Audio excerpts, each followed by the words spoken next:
안녕하세요. 오늘도 함께 묵상하기 위해 나온 여러분을 예수님의 이름으로 사랑하며 축복합니다. 날이 감사하게도 지금 많이 풀린 것 같습니다. 선선해진 날씨가 느껴지는데요. 묵상하기에 더 좋겠다 이런 생각도 하면서 오늘 묵상도 제가 기도로 시작하겠습니다. 사랑의 하나님, 오늘 우리가 함께 묵상을 시작합니다. 선선해진 날씨에 감사하면서 오늘 말씀 묵상할 때 우리가 성령의 힘으로 모든 것을 말씀 듣고 삶으로 살아낼 때도 성령님의 힘으로 살아낼 수 있도록 붙잡아 주세요. 감사하신 예수님 이름으로 기도드렸습니다. 아멘. 오늘은 그날의 노래라는 제목으로 이사야 26장 1절에서 27장 1절까지 말씀이겠습니다. 두 장에 해당할 수도 있고 정말 좀 길 수 있는 내용이기 때문에 오늘은 세 번역 한 번만 말씀 듣겠습니다. 필요하신 분은 반복해서 들으시면 좋겠습니다. 세 번역입니다. 그날이 오면 유다 땅에서 이런 노래를 부를 것이다. 우리의 성은 견고하다. 주님께서 친히 성벽과 방어벽이 되셔서 우리를 구원하셨다. 성문들을 열어라. 믿음을 지키는 의로운 나라가 들어오게 하여라.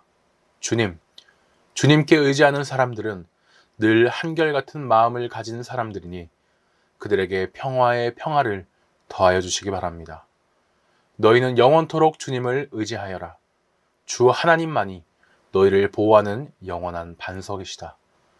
주님께서는 교만한 자들을 비천하게 만드신다. 교만한 자들이 사는 견고한 성을 허무신다. 먼지 바닥에 폭삭 주저앉게 하신다. 전에 억압받던 사람들이 이제는 무너진 그 성을 밟고 다닌다. 가난한 사람들이 그 성을 밟고 다닌다. 주님께서는 의로운 사람의 길을 곧게 트이게 하십니다. 의로우신 주님께서는 의로운 사람의 길을 평탄하게 하십니다. 우리는 주님의 율법을 따르며 주님께 우리의 희망을 걸겠습니다. 우리가 주님의 이름을 사모하고 주님을 기억하겠습니다. 나의 영혼이 밤에 주님을 사모합니다. 나의 마음이 주님을 간절하게 찾습니다. 주님께서 땅을 심판하실 때에 세상에 사는 사람들이 비로소 의가 무엇인지 배우게 될 것입니다. 비록 주님께서 악인에게 은혜를 베푸셔도 악인들은 옳은 일 하는 것을 배우려 하지 않습니다. 의인들이 사는 땅에 살면서도 여전히 옳지 않은 일만 합니다. 주님의 위엄 따위는 안중에도 두지 않습니다. 주님께서 심판하시려고 팔을 높이 들어 올리셨으나 주님의 대적은 그것을 모릅니다. 주님께서 주님의 백성을 얼마나 뜨겁게 사랑하시는지를 주님의 대적에게 보여주셔서 그들로 부끄러움을 당하게 하여 주십시오. 주님께서 예비하신 심판의 불로 그들을 없애 주십시오. 주님께서 우리에게 평화를 주실 것을 확신합니다. 우리가 성취한 모든 일은 모두 주님께서 우리에게 하여 주신 것입니다. 주 우리의 하나님, 이제까지는 주님 말고 다른 권세자들이 우리를 다스렸습니다. 그러나 앞으로는 우리가 오직 주님의 이름만을 기억하겠습니다. 주님께서 그들을 벌하시어 멸망시키시고 그들을 모두 기억에서 사라지게 하셨으니 죽은 그들은 다시 살아나지 못하고 사망한 그들은 다시 일어나지 못할 것입니다. 주님께서 이 민족을 큰 민족으로 만드셨습니다. 주님께서 이 나라를 큰 나라로 만드셨습니다. 주님께서 이 땅의 모든 경계를 확장하셨습니다. 이 일로 주님께서는 영광을 받으셨습니다. 그러나 주님께서 그들을 징계하실 때에 주님의 백성이 환난 가운데서 주님을 간절히 찾았습니다. 그들이 간절히 주님께 기도하였습니다. 마치 임신한 여인이 해산할 때가 닥쳐와서 고통 때문에 몸부림치며 소리 지르듯이 우리도 주님 앞에서 그렇게 괴로워하였습니다. 우리가 임신하여 산고를 치렀어도 아무것도 낳지 못하였습니다. 우리는 이 땅에 구원을 베풀지 못하였고 이 땅에서 살 주민을 낳지도 못하였습니다. 그러나 주님의 백성들 가운데서 죽은 사람들이 다시 살아날 것이며 그들의 시체가 다시 일어날 것입니다. 무덤 속에서 잠자던 사람들이 깨어나서 즐겁게 소리칠 것입니다. 주님의 이슬은 생기를 불어넣는 이슬이므로 이슬을 머금은 땅이 오래전에 죽은 사람들을 다시 내놓을 것입니다. 땅에 죽은 자들을 다시 내놓을 것입니다.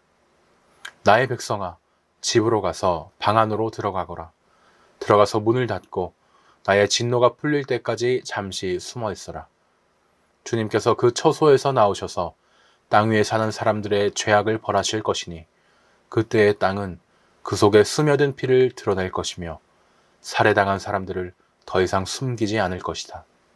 그날이 오면 주님께서 좁고 예리한 큰 칼로 벌하실 것이다. 매끄러운 뱀 리워야단, 꼬불꼬불한 뱀 리워야단을 처치하실 것이다. 곧 바다의 괴물을 죽이실 것이다. 아멘. 네, 지금까지 저희가 말씀을 들었습니다. 하나님을 바르게 믿는 사람들은요, 하나님 앞에 엎드려서 매 순간 감사를 드립니다. 하지만 그렇지 않은 사람들은, 악한 사람들은 하나님이 함께 하신다는 사실을 보고도 일부러 모른 척하죠. 그렇게 악한 사람들은 자기 욕심만 따라가며 삽니다. 오늘 말씀에서 이사야는요, 먼 훗날에 하나님이 이루실 구원을 미리 보았습니다. 구원을 본 이사야는요, 현실에서 힘들게 살아가는 사람들에게 하나님을 굳게 믿으라고 그렇게 선포를 하죠. 우리는 매일 쓰러질 것 같아도요, 포기하지 않습니다. 왜냐? 하나님께서 우리를, 하나님의 백성을 결코 죽음의 어둠 가운데 내버려 두지 않으실 거라는 그런 든든한 약속을 해주셨기 때문이고, 저희가 그것을 믿기 때문입니다. 큰 1번입니다. 26장 1절에서 12절까지를 보니 하나님이 의인의 길을 지키시고 악인의 길을 심판하십니다. 주께서 어떤 사람을 평강하고 평강하도록 지키십니까? 3절을 보니 마음이 견고하여 주를 신뢰하는 자를 지켜주십니다. 오늘 말씀에서 이사야는요, 하나님을 찬양합니다. 하나님은 심판하실 때 악인에게는 벌을 주셔도 하나님의 백성은 구원해 주십니다.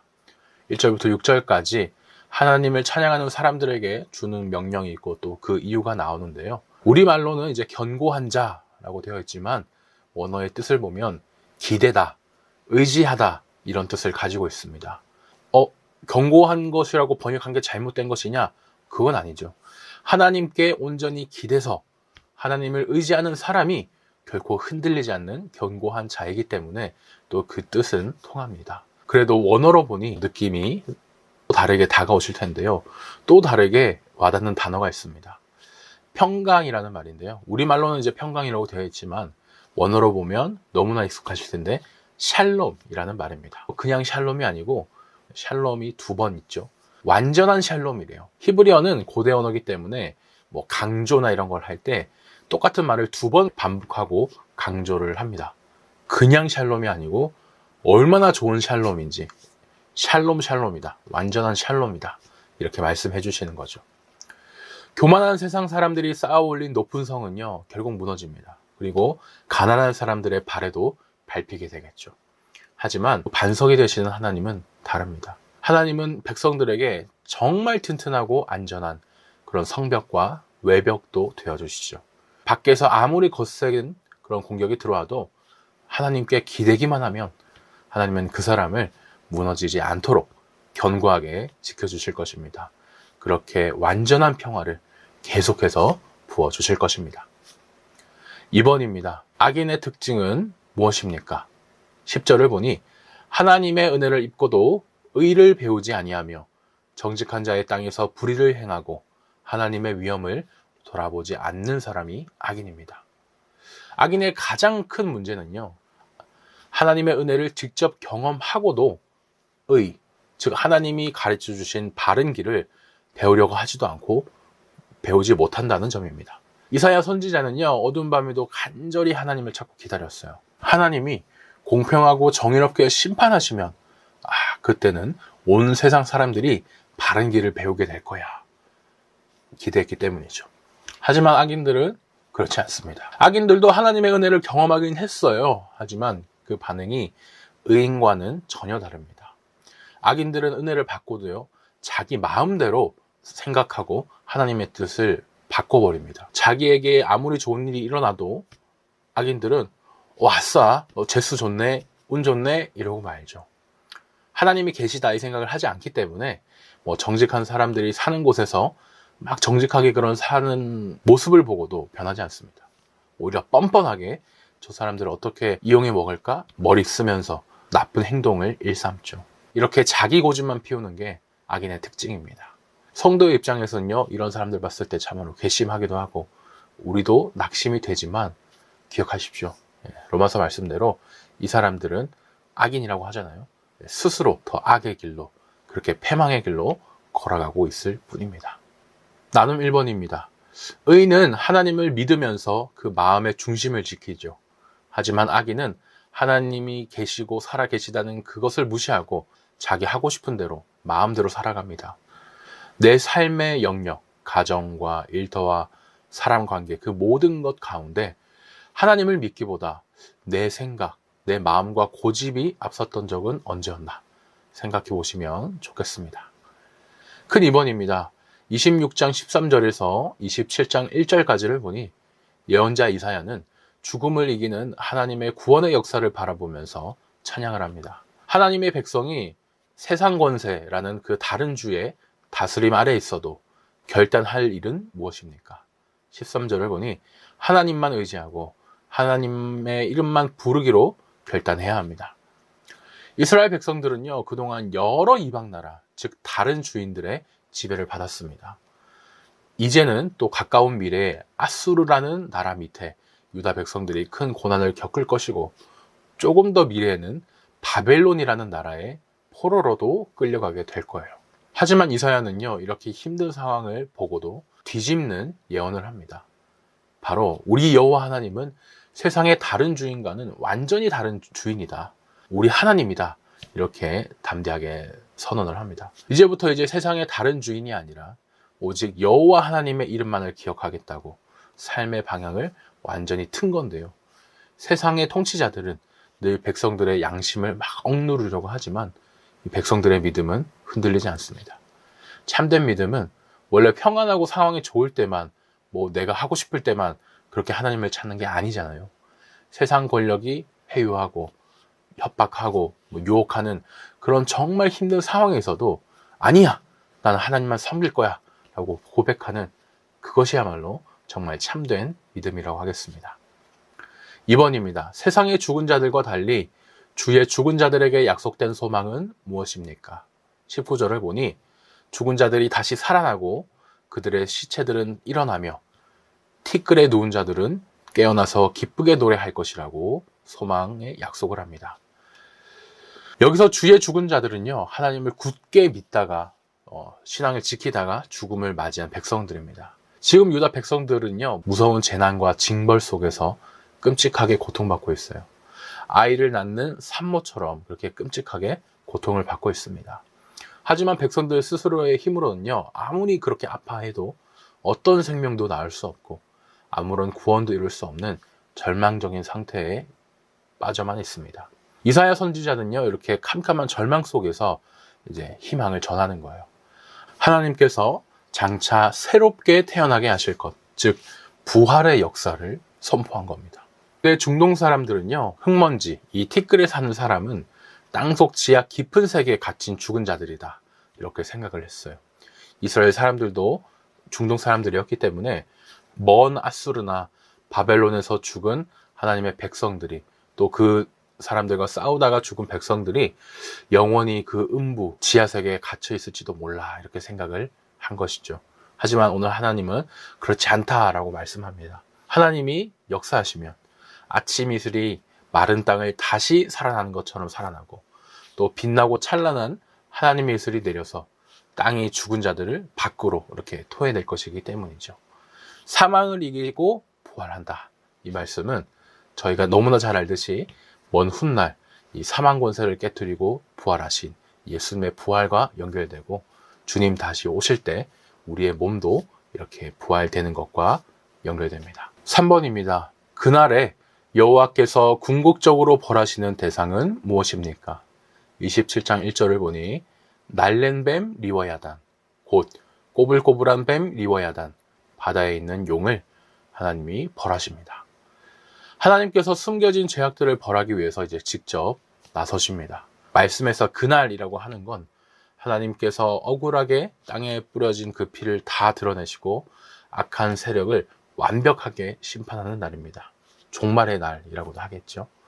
그날에 이제 하나님은요, 아주 견고하고 크고 강한 칼을 촥 하고 이게 뽑아 드실 겁니다. 이 칼은 악을 처벌하기에 매우 충분하고 강력하죠. 하나님께서는 이 칼로요, 하나님의 백성을 끈질기게 괴롭히던 옛뱀, 사단을 상징하는 이 리워야단과 바다의 용을 쫓아냅니다. 요한계시록에서도요, 바다의 짐승이 나오던 거를 기억하실 겁니다. 계시록 13장 내용이었는데요. 유대인에게는 이 바다가 혼돈과 죽음의 그 세력이 득실거리는 무서운 곳을 상징합니다. 오늘 이사야가 예언한 말씀은요, 가깝게는 유다 나라의 회복을 뜻하겠지만 궁극적으로는 먼 훗날 예수님께서 그 다시 오시는 재림의 날에 우리를 끈질기게 괴롭혔던 그 죄와 사망의 세력이 영원한 불못에 던져져 심판받고 완전히 멸망될 것을 말씀하죠. 계시록 20장 내용입니다. 참 맞습니다. 지금 우리가 아무리 우리의 또 다른 아수르와 바벨론 같은 나라에 눌려서 힘들지라도 그래, 결국에 최후에 이기는 거는 우리야, 이 사실을 너무 잘 알고 있죠.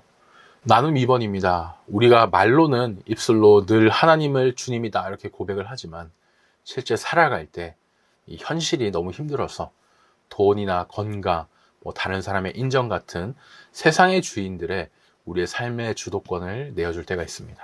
최근에 내 시간이나 감정을 가장 많이 뺏어가고 또 나도 모르게 하나님보다 더 의지하고 따랐던 나만의 주인은 없었는가? 그 우상이 무엇이었는가? 생각해 보시면 좋겠습니다. 마지막 기도 제목 나누겠습니다. 나의 삶에 있어서는 어떤 상황에서도 우리 마음에 믿음의 뿌리가 흔들리지 않게 해주세요. 고난 중에도 하나님만 바라보게 해주세요 라고 기도해 주시고, 우리 교회에 있어서는 부활의 소망을 선포하면서 세상 속에 의의 길을 묵묵히 걸어가게 해주세요 라고 기도해 주시면 좋겠습니다. 네, 오늘 묵상은 여기까지입니다. 한동안 선선해진 날씨를 즐기시면서 저희는 우리 교회 설립 30주년이 되는 주일날 뵙겠습니다.